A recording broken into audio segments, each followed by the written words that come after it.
My true story from Los Angeles. My daughter and her husband promised me a spa getaway after my husband died, then left me in a psychiatric ward to steal the inheritance. She said it was a spa retreat until I saw the padded walls. Mom, if you cannot take care of yourself, then let someone else do it. Stop pretending you are grieving. Dad has been gone for 2 months already. Those were the first words Amanda, my daughter-in-law, said to me that morning. No good morning, no hug, no gentle kindness, just that. Just those cold, stinging words like ice water on already bruised skin. She stood in the kitchen, wearing her sleek black pantsuit, hair pulled back so tight it looked like it hurt, tapping on her phone like I was nothing more than another notification she needed to swipe away. And if you go on TV crying about how we treated you, she added without looking up, I swear I will tell everyone you were in a mental hospital. Let's see who believes your version then. I stood there holding the tea towel in my wrinkled hands, unsure whether to cry or laugh. I did neither. I simply turned away and folded the towel again, twice, then once more. My fingers needed something to do. Something other than reach out for the daughter I no longer recognized. I am 74 years old. I was married for 51 of those years.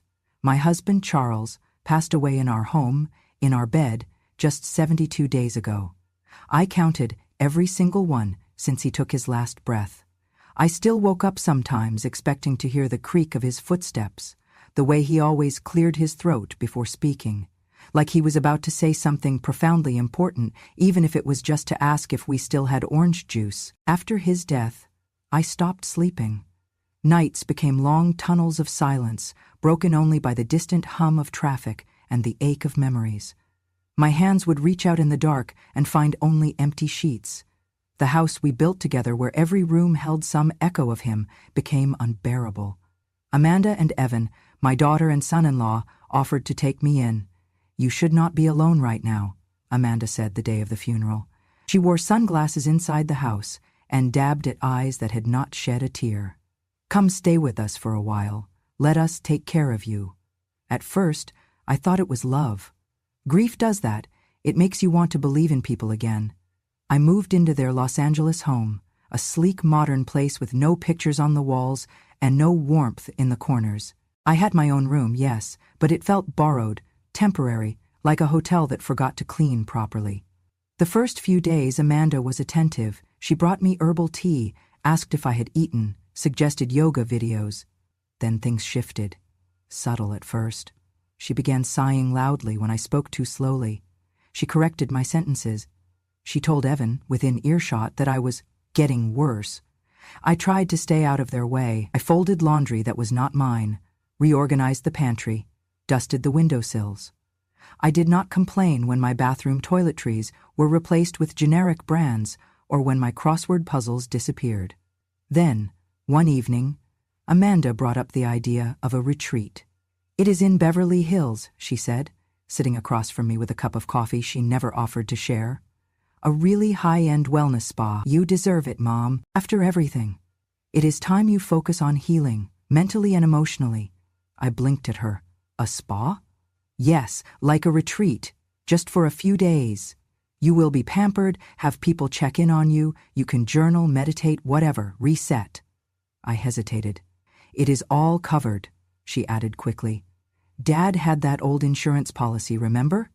I found a clause, mental wellness post-grief. I nodded. I wanted to believe.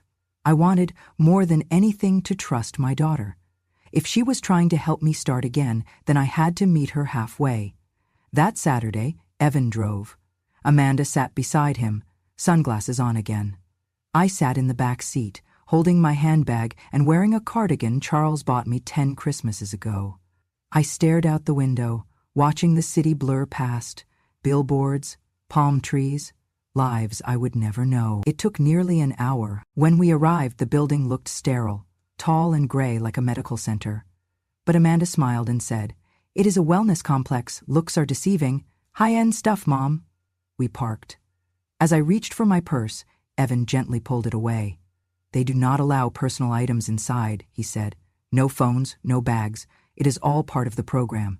Digital detox." Amanda nodded. "You will get a robe, slippers, everything you need." They kissed my cheek. "Someone will come for you," Amanda said. "We already signed everything. Just go in, relax." I stepped through the sliding glass doors. And that is when I saw it. The first thing was the receptionist. She wore scrubs, not spa robes. Behind her was a hallway of doors with no handles, just numbers and magnetic locks. A man in white approached. "Mrs. Harper?" he asked, already reaching for my arm. "We have your intake forms. Please come with me." I looked back through the glass. Evan was already reversing the car. Amanda waved once from the window. I did not wave back, because at that moment I saw the padded walls, the soft flooring, the security camera watching from the ceiling. This was not a spa. This was a psychiatric facility, and I was already inside. The door clicked shut behind me with a finality that made my stomach twist. There was no soft music playing, no eucalyptus-scented air, no relaxing lobby chairs. The lighting was cold, clinical. The walls were painted in institutional beige and the floor tiles squeaked beneath my shoes. The receptionist didn't offer cucumber water or a robe. She handed me a clipboard with several forms and a plastic wristband. I looked around. Every door had a keypad. No one smiled. A man in white scrubs appeared beside me again. "Mrs. Harper," he said in a voice as flat as his expression, "please come with me. We're taking you to your room." "My room?" I asked, still trying to make sense of the hallway. He didn't answer. As he led me through the corridor, I passed a woman pacing in a small glass enclosure. Her eyes were vacant. Another man sat in a chair, rocking slowly, whispering to himself. The scent of disinfectant burned my nose. "What is this place?" I asked. He finally looked at me. "You're here for rest and supervision. Your daughter explained the situation." I stopped walking. I thought this was a spa, a grief retreat. He didn't blink. "You've been admitted for psychological evaluation." That word, admitted, hit me like a slap. "No," I said, "there must be a mistake. I didn't agree to this." "I was told you signed the intake forms," he interrupted. "Or rather, your family did on your behalf, through the wellness proxy." I felt my knees weaken. "I need to speak to my daughter. I need to call someone." He motioned toward a small white door. "We'll get you settled in first." The room had no windows, padded walls, a single bed bolted to the floor. No nightstand, no clock, just a narrow shelf with a cup of water and a packet of tissues. They gave me socks but no shoes. I sat on the bed, trembling. I was not sick. I was grieving, yes, but not broken. Not crazy, not dangerous. I waited for Amanda to call. She didn't. That night, a nurse brought me 2 pills in a paper cup. "I'm not taking anything," I said. "It's part of your prescribed regimen." "I don't need medication." She didn't argue. She just stood there, waiting, watching. Behind her, a small security camera blinked from the ceiling corner. I said no. She left. 10 minutes later, 2 orderlies entered. One stood near the door. The other approached slowly, hands visible, calm voice. "Mrs. Harper, we can do this the easy way."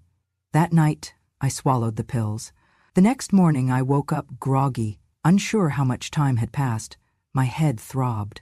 My hands felt disconnected from my body. I asked the nurse what I had taken. She said, "Just a mild stabilizer for your safety." I asked to call my niece, Angela. She shook her head. "Per your family's request, communication is limited until your evaluation is complete. I want to speak to my lawyer. No outside contact allowed during the observation period." I felt my breath quicken. My chest tightened. "You can't keep me here," I said.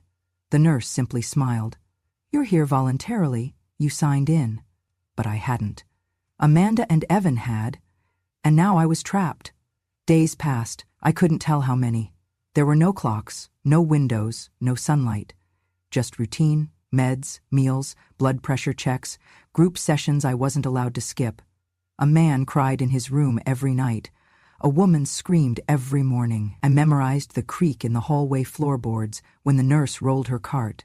I tried to stay awake, to keep my mind clear, but the drugs blurred my thoughts. I'd start a sentence and forget how it ended. I'd close my eyes for a moment and wake up hours later with no memory of sleep. I asked for a Bible. They gave me a coloring book. Every time I protested, they wrote in their little notebooks. Patient resistant to treatment. Displays signs of paranoia. claims facility is a trap. I began to realize the more I insisted I was sane, the more insane I appeared. I knew something was deeply wrong. This was no wellness retreat. This was a prison, with soft walls and polite captors, and Amanda had put me here. While I sat behind padded walls, they moved quickly. Amanda and Evan wasted no time once I was out of the way. Within days of my admission, they met with their so-called family attorney, a man I had only seen once before, briefly, at a neighborhood barbecue. Amanda had always insisted he was trustworthy, but now I realized he was just someone pliable, someone who would not ask too many questions if the checks cleared and the clients smiled wide enough. They forged my signature on documents I had never seen. They invoked a power of attorney I had never granted. They changed the name on the house deed to Amanda's. They emptied my savings account, sold Charles's life insurance bonds, and cashed in the stock portfolio we had quietly built over 4 decades. They did it fast, quietly, efficiently. A small article appeared in a local newsletter. Retired community volunteer withdraws from public life due to health concerns. The photograph was from 10 years ago. The quote was fabricated. "I need rest," the article claimed I had said. "I trust my daughter to handle everything."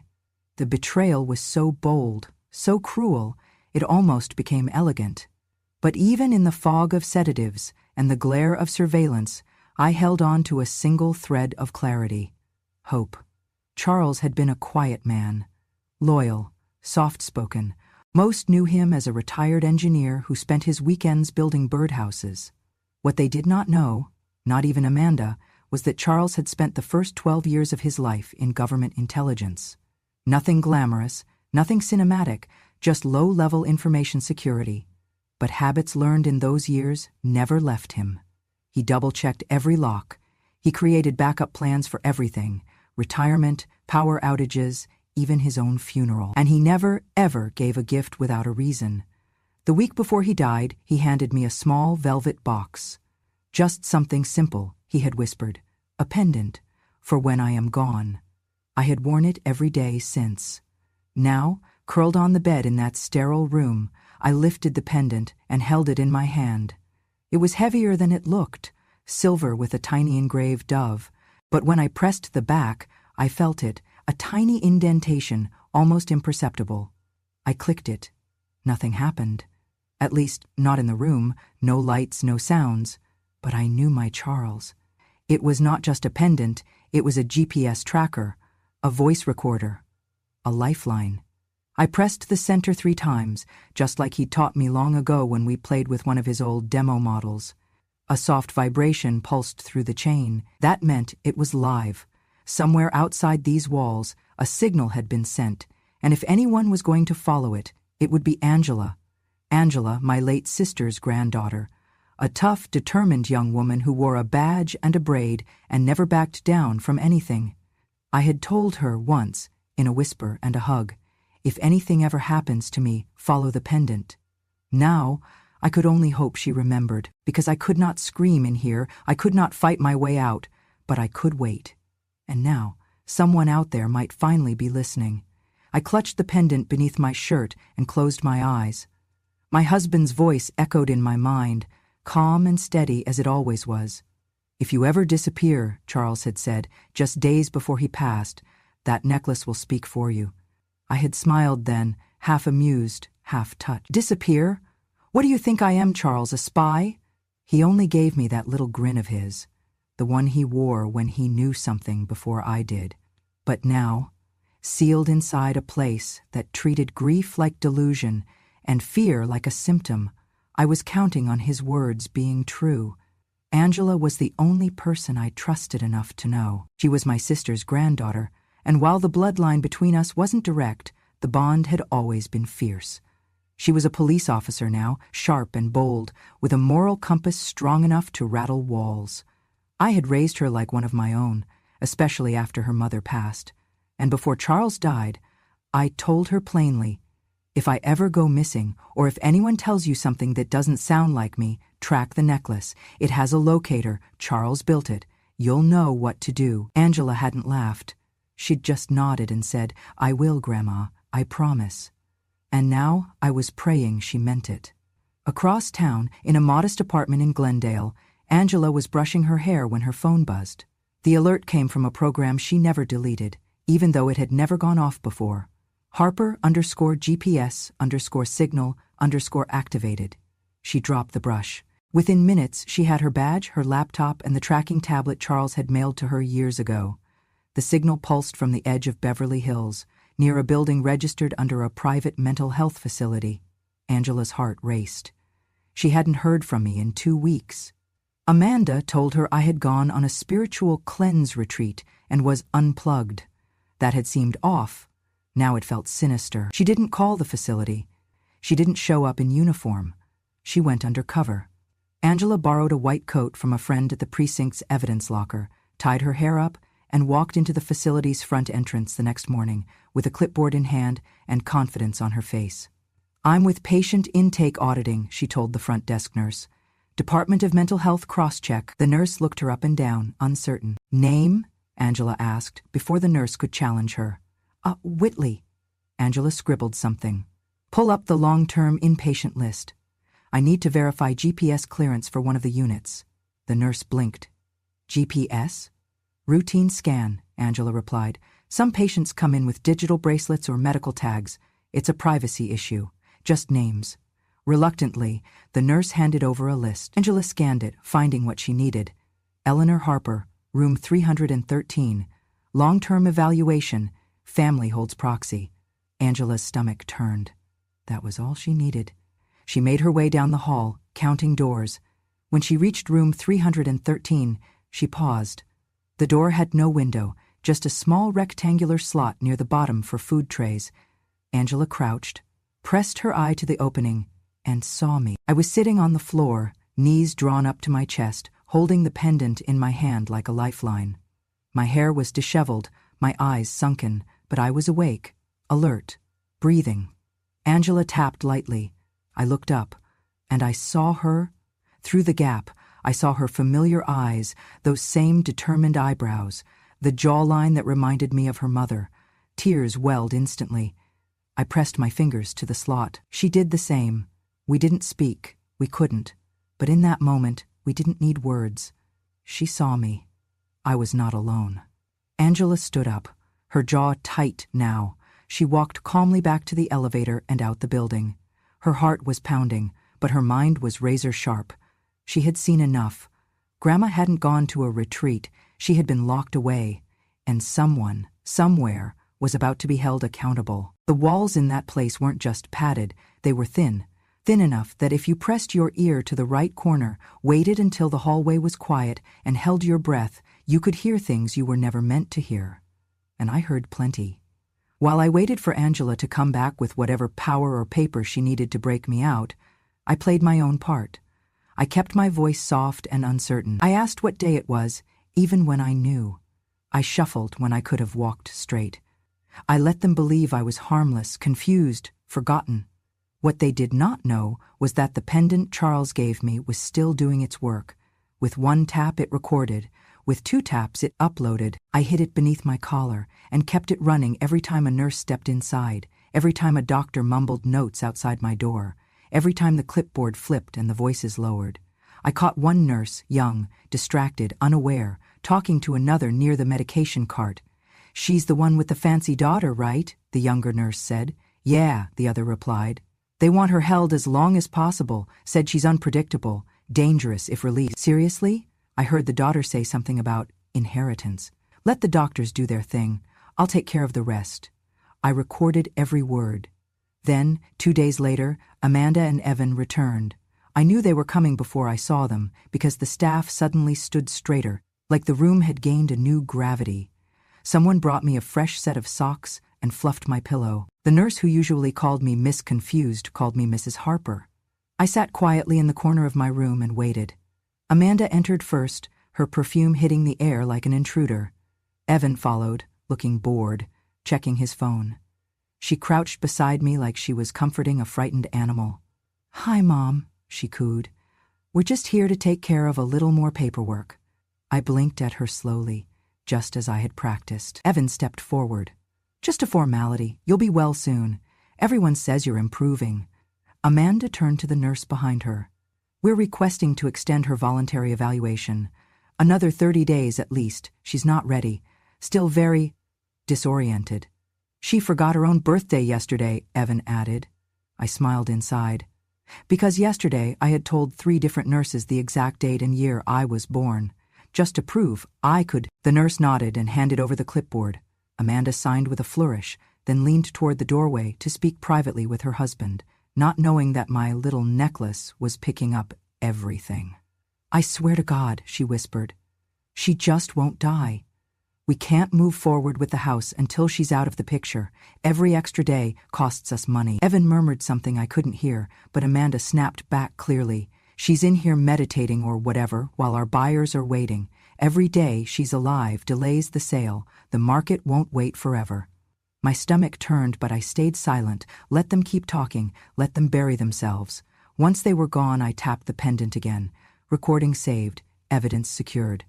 Amanda didn't know it yet, but her greed had just signed her own confession. The next time she came back, it wouldn't be to extend my stay. It would be to explain herself to the law. Angela did not waste time.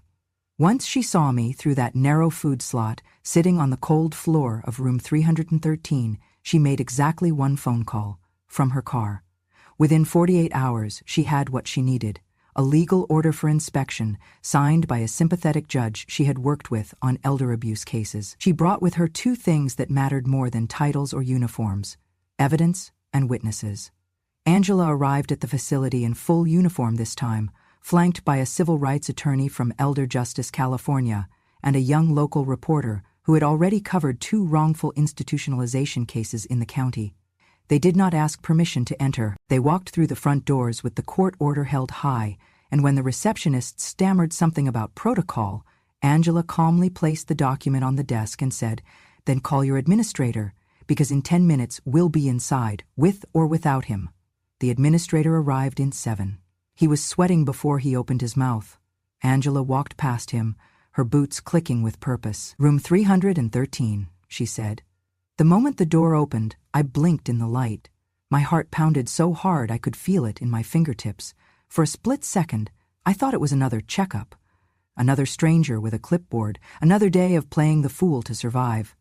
But then I saw her, Angela, standing tall in her navy blue, the badge shining over her heart, her jaw clenched tight. Behind her, a woman with a leather briefcase and a young man with a camera. "You're safe now, Grandma," she said. I did not cry. Not then. I just reached for her hand and stood. No stumbling. No confusion. Just clarity. The nurse at the door stuttered something about medical clearance. The administrator tried to intervene. Angela held up the document. "She is being removed under emergency injunction as a wrongfully confined citizen. You can call the judge if you'd like. He's expecting you." The attorney stepped forward. "Also, your facility is now under legal review. You may want to preserve your internal communication logs, especially anything relating to Eleanor Harper and her daughter Amanda Westwood." That was the first time I had heard Amanda's full married name in this building. It sounded so official, so public. By the time we reached the parking lot, the reporter was already speaking into his recorder. "A 74-year-old widow has been removed from a Beverly Hills mental health facility after evidence surfaced that she was wrongfully confined by her daughter and son-in-law for financial gain. Sources say she was held without her consent for over 3 weeks following her husband's death. We drove to a safe location that night, Angela's apartment. She made me tea and held my hand while I sat in her living room in a pair of her sweatpants and an oversized hoodie. She looked at me. "Do you have anything to prove what they were doing?" I reached into the side pocket of the hoodie, pulled out the pendant, and pressed the hidden button 3 times. The small blinking light told us what we needed. "Let's download it," she said. The files played through her laptop speakers. Every word Amanda had said, every sigh, every lie, every $sign in her voice. The moment she whispered about the house and our buyers and "she just won't die," the attorney sent the files to her legal team. By morning, they had been filed with the court. Within 24 hours, Amanda and Evan were served with subpoenas. Their accounts were frozen. Their real estate sale was canceled mid-contract. The media ran the story hard. Elderly widow trapped in psychiatric ward by daughter seeking inheritance. Daughter's greed exposed in secret recording. Mother's necklace was the key. The pendant that caught a crime. Talk shows picked it up. Twitter exploded. Advocacy groups called me a survivor of silent cruelty. Women my age wrote in by the hundreds, sharing their own stories, thanking me for speaking when they had not. Amanda tried to defend herself at first. She was confused, she said in a shaky video statement. We were trying to help. Mom needed structure. She wasn't coping well. The reporter played a clip of her laughing about my death. The statement disappeared within hours. The judge ordered an emergency freeze on all my assets, pending full review. Every document signed on my behalf was declared under scrutiny. Amanda was placed under temporary detainment for questioning. Evan, who worked at a mid-level financial firm, was let go the next day. His employer cited ethical concerns. I didn't rejoice. Not in a cruel way, but I did feel something shift in me. Something old, heavy, and tired lift just a little. I had been believed. And now, finally, they would be held accountable. I stayed at Angela's for the next few weeks. I drank hot cocoa on her couch. I called old friends who thought I had gone off the grid. I read every article they sent me, some accurate, some dramatic, all echoing the same truth. I had survived what others didn't. Because of a necklace. Because of a granddaughter. Because I remembered who I was, even when no one else did. Amanda and Evan's world unraveled in slow motion, but publicly, permanently, and justly. And I finally slept. The phone rang just after dinner. I had been sitting in Angela's living room, wrapped in a soft fleece blanket, watching an old black and white movie with a cup of chamomile tea in my hand. I wasn't expecting any calls. Few people had this number, only those I trusted. Angela glanced at the screen and then handed it to me silently. It's her, she said. Amanda? I stared at the name glowing on the screen. For a moment my hand hesitated, suspended between forgiveness and fury. I answered. Her voice was breathless, broken, yet strangely familiar. Mom, please, she whispered. Please don't let this go any further. The media, the lawyers, Evan's been fired. We're ruined. I said nothing. She sniffled loudly, like she was back in grade school after getting caught cheating on a test. You made your point, okay? You've embarrassed us enough. We just didn't know what else to do. You were so out of it after Dad died. You wouldn't eat. You weren't sleeping. We were scared. You thought locking me away would be easier than helping me heal, I said flatly. She went quiet. Then, in a sharper tone, you're destroying everything we built. No, I said. You're reaping what you tried to steal. Mom, for God's sake, she said, her voice rising. The reporters won't stop. People at the office are calling me a monster. Do you want to see your daughter humiliated like this? Do you want your own grandchildren to think their mother is evil? I let her words sit in the air for a moment. Then I answered, calm and even. You chose money over blood. Mama, please, she sobbed. You're my mother. This is going to follow me forever. Yes, I said, it will, and I hung up. That night, I watched the evening news. They aired the full segment. The anchor leaned forward, serious and careful in his tone. Tonight, we bring you the full recording at the center of the Harper investigation, a case that has sparked national conversations about elder abuse, guardianship law, and financial exploitation within families. Then came the footage, Amanda's voice, crystal clear, played over shots of our old home, now empty and silent. She's a burden, Amanda said. We can't keep waiting for her to grieve. It's been weeks, Evan's voice joined in. The papers are in, the attorneys lined up. All we need is for her to stay out of the way. Then came the line, the one that stopped America in its tracks. Just get her out of the house, Amanda said, laughing. Once she's gone, we're golden. This whole thing clears up. The anchor turned back to the camera. That, he said, was a daughter talking about her own mother. The footage played on every major network. Talk shows debated it. Viewers across the country lit up comment sections. Elder advocates demanded new legislation. One anchor called it the coldest act of betrayal we've ever aired. I received dozens of letters, some from strangers, some from other women my age, some from nurses who said they'd seen this before but could never prove it. And one, from a man I'd never met, simply read, Thank you for reminding the world that the elderly are not disposable. Amanda tried to issue a second statement. It backfired. She blamed grief, misunderstanding. It was out of context, she claimed.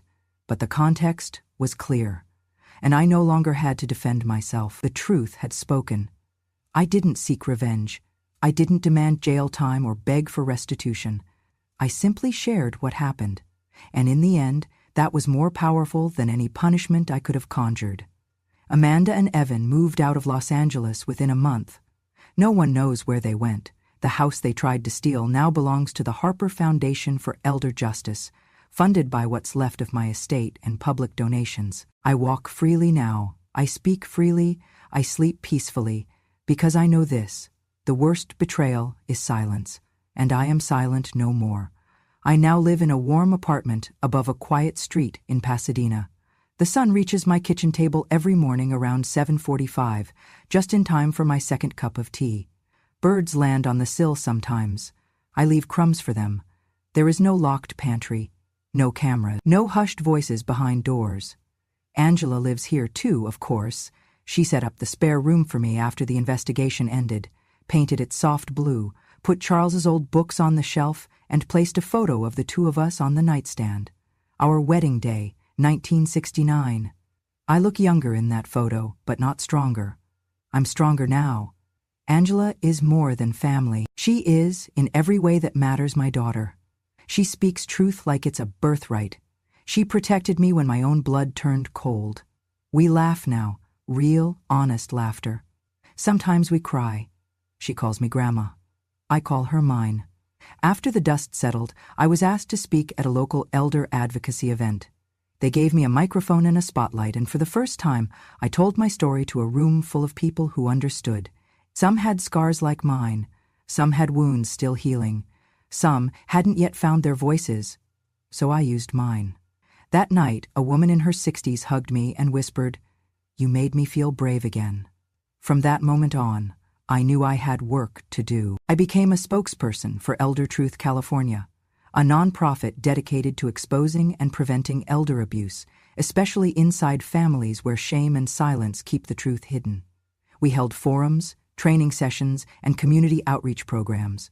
I sat in living rooms with grandmothers and widows who whispered, "I thought I was the only one." I told them, "You are not." But that wasn't enough. With the settlement money I won from the civil suit against Amanda and Evan, money I did not want but would not return, I founded the Silent Voice Trust, a fund to provide legal aid, emergency housing, and surveillance technology to older adults being threatened, manipulated, or isolated by their own children or caregivers. We started with 6 clients, then 60, now we're national. I do not run the trust day to day. Younger minds and faster fingers handle that. But I guide it, I show up, I write letters, I sit on the porch with our clients and remind them that they are still allowed to be heard.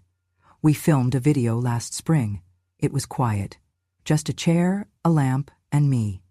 I wore a soft cardigan and the pendant Charles gave me, still working, still trusted. I looked into the lens and said, "They told me I was just the maid, just the old woman in the back room, just the one they fed pills and locked away. But I built the house they lived in, I paid the bills, I raised the babies, I kept the secrets. And when the time came, I remembered everything. I did not scream, I did not throw fists. I waited, I listened, I planned. And then I took it all back with silence." The screen faded to black, then to white text. Silence is not surrender. Silence is a strategy. The Silent Voice Trust, because justice doesn't need to be loud. The video went viral. Again. Letters poured in. Donations followed. We partnered with clinics, shelters, even universities. I still live simply. I have everything I need: a place to rest, a chair by the window, a granddaughter who brings me flowers and listens to old jazz records with me on Sundays, and the knowledge that somewhere, right now, another woman is holding a pendant or recording a conversation because she watched me and learned she could. This is not revenge. This is reclamation. This is what it looks like when an old woman refuses to disappear. Because I was never weak. I was waiting. Thank you for listening to my story. If it reminded you of someone you love, or someone you used to be, know this: silence is not weakness. It is a waiting place, a shelter where pain turns into patience and memory sharpens like a blade. Some of us were taught to stay quiet, to be good, to endure, and we did, for years. But endurance is not the absence of power, it is power refined. I was betrayed, not by strangers, but by the very people I once rocked to sleep. People I fed, protected, prayed for. That's the cruelest kind of betrayal, the one that wears your last name. But even then, I did not let it hollow me. I let it teach me. The truth didn't save me because I shouted it. It saved me because I remembered it. And now, I speak not for pity, but for power. I don't tell these stories to relive the past. I tell them so others won't have to. There are women out there right now sitting at kitchen tables, wondering if it's their fault. Wondering if maybe they're too sensitive, too forgetful, too much of a burden. If that's you or someone you know, hear me. You are not crazy. You are not useless, and you are not alone. This channel, Grandma True Stories, is for you. For every quiet mother, every forgotten widow, every overlooked woman whose story was buried beneath someone else's convenience. Here, we don't scream to be seen. We remember. We speak, and when we do, the world listens. Because our stories are not fiction. They are the bricks and beams of real lives, the ones no one thought we'd still have the strength to tell. So if this story touched you, challenged you, or made you feel understood, subscribe, stay, share. Let's build a place where silence isn't shameful and survival isn't secret. Click that subscribe button. Because revenge has no expiration date, and wisdom never retires.